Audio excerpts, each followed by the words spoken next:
What's up YouTube, it's Louis here. I hope you're all well. Today we'll be looking at Bitcoin on the daily time frame, and yeah, what a crazy swing of emotions the last few days slash week, guys. Of course, what did we say over here? This was the most key support for us to hold. If we managed to hold this, there was the chance of actually reclaiming this orange box. You see, if you could do that, you'd be breaking back outside of this falling channel. We said at all costs we can't be falling under this, and we had some bullish divergence over here. We were having lower lows on the chart but actually higher lows on the RSI, but eventually it got invalidated. Any divergences can get invalidated. We know this. Any pattern, any candlestick pattern, anything in trading, nothing is 100%. Anything can be invalidated. A bullish pattern doesn't have to go and break out bullish. It can break out bearish. And the signal that was the harshest signal, the reality check, was that right there, this wick rejection at resistance over here, this blue line, because I was telling you guys that this was the blue area that we held as support to head to 69k. So if we ever lose this and confirm it as resistance, it's highly likely we come back to these lows, and that's exactly what's happened now. Over on Twitter and as well as my Discord yesterday, I posted some technical targets. It's on a fresh chart over here. We'll look into this today. So if I turn off all the drawings, all the indicators, we can see this a bit clearer. So first of all, we had this descending resistance, which we actually spoke about on the channel a few months ago, and yeah, it's still being respected. Here we had one top. Here we had a second top. Now I know it doesn't look like an M if we were to hide it all. You can see it hasn't come from down here, but I've seen this many times on Forex and crypto over the last 3 years, where when you eventually lose a support like this, so resistance, support, so once you lose it and you come back and back test it, that is counting already as one top. This is what I gained through my experiences. Why? Because I kept on missing it and missing it and missing it in my own trading. I was seeing this in a few years back. I used to see this, okay, that's one top, let me wait for the second top and then it will dump. No, it's not like that. You need to see when you did lose that support right there, did you flip it into resistance? Now that might not look like an N pattern or a descending triangle, because everyone was anticipating something else. Everyone was thinking that this was going to be a trend line. We're going to pump into this and then form this descending triangle, but that's not what happened. We know with a descending triangle, it only has to come up to the 050, or it could go to the 0618, but as long as it's not reclaiming, it's not getting above that level, then of course it's going to be a dead cat bounce. And it's something that I was actually saying on Twitter, on the channel, back in November and December. I was asking a big YouTuber, many of you follow, I was asking, I'm seeing dead cat bounces on XRP over here.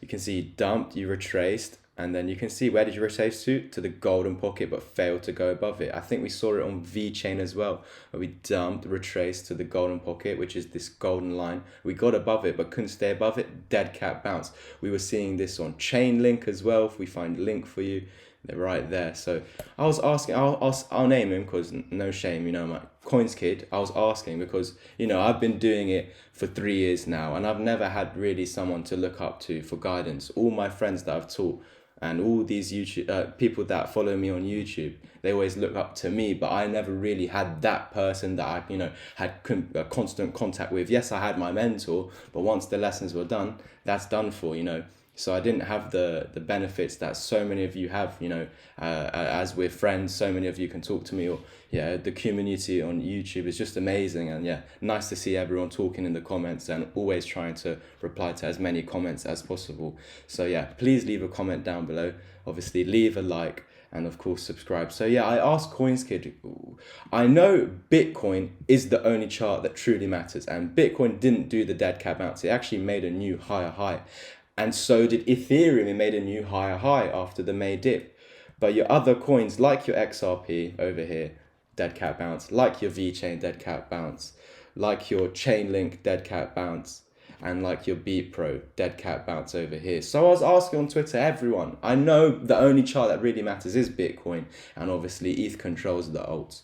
But I'm just seeing this across the crypto, and of course I just want to make everyone aware of it. And who was right in the end? I was right. But what were the people saying in the comments? The only thing that matters is Bitcoin. But I know this already, guys, and I know that Bitcoin wasn't showing it, but the alts were. So in my mind I was like, what do I go with? Is Bitcoin leading the market, meaning that the alts will eventually catch up, or are the alts leading the market and showing us the truth that we are going to dump down eventually? And yeah, that is what was the case in the end. So what's happening here is we've met the rising wedge target, but yeah, it looks like we're going down for continuation. Let's go to that other Bitcoin chart again. We had that descending resistance. There's your first top, there's your second top, where we actually did come into the 050. And yeah, if we look on the weekly time frame, because I actually drew this on the weekly, you can see a weekly lower high and a dead cat bounce on the 050 fib. So yeah, if we were to just imagine we came up all the way from down here, put one in top, came back to the neckline here, put a second top, you can see this is a clear M pattern, guys, slash a descending triangle, because that's what a double top or an M pattern is, a descending triangle, some with a higher high just like this. So you can see that's a fake out right there. So you've come down, you've gone up, you come down, you've gone up. So there's a small descending triangle here, but there's an even larger one at play over here. And yeah, let's look at that for a target. So all the way from there to there, if you lose this blue box now, let's see where that is. That is sitting at 15k. Now, even though that's a target, guys, I really doubt that would happen, because earlier on in the year, everyone was calling this a head and shoulders, regardless of it potentially being a descending triangle. Now, the target is the same. And we remember back then we called it and said it's not going to play out. You never broke the neckline. Obviously, here we've got another descending triangle here. We do have a target down here, 25.8k. Well, let me just move this out the way if I can. 25.8k, and yeah, that's the target. If we measure it from the high right there to the low, put that on the breakdown, and you can see that is your target right there, 2580. 25,802. And this is also lining up with the 1618. If we measured from down here, this low to that high, this impulse here, you can see once we lost the 1 fib level, if I get rid of that, once we lose the 1 fib level, you head to the 1618. So we've got many things in this area acting as confluence, guys.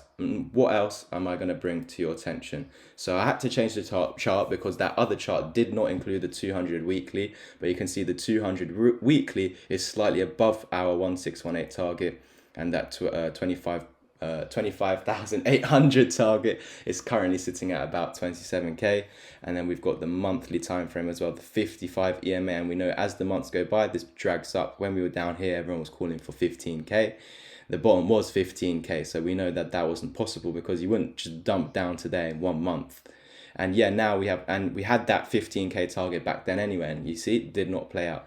So here we have this 25,800 target to 26,000 target, and then we've got the 55 monthly EMA sitting at around 24.7 or 24.8 to 25k. So again, the longer it takes, the more months it takes, this will drag up more, and you can see it'd be a nice kiss in and around the 1618. Of course, we've seen in the past, if there's a lot of momentum, you could go below, but technically you should not go lower than it. You won't. If we go to the BLX chart and look at the history, you can see that, oh, sorry, I didn't mean to turn off the indicators.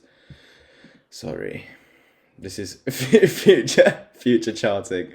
But yeah, as you can see, you hold the 55 as your bottom. You can go under, you can have spikes under, but eventually you'll hold. So if we have a spike under, we don't even want it to come back to 19k. We do not want it to. We just need it to hold, maybe get a kiss off that 22,000 psychological level over there, and yeah, that would be perfect, wouldn't it, guys? So thank you so much for you spending your time watching this video. Please like, subscribe and comment, and if you're interested in the crypto packages, here's a video now. And here are the crypto packages. Here is how to get started. Click the link to my Twitter, head over to the pinned post, and all you need to do is message under and just type, "Hey Louis, I'm interested in the mentorship," and that's a-okay. Perfect, guys. I'll catch you in the next one. Leave a like, subscribe and comment. Peace.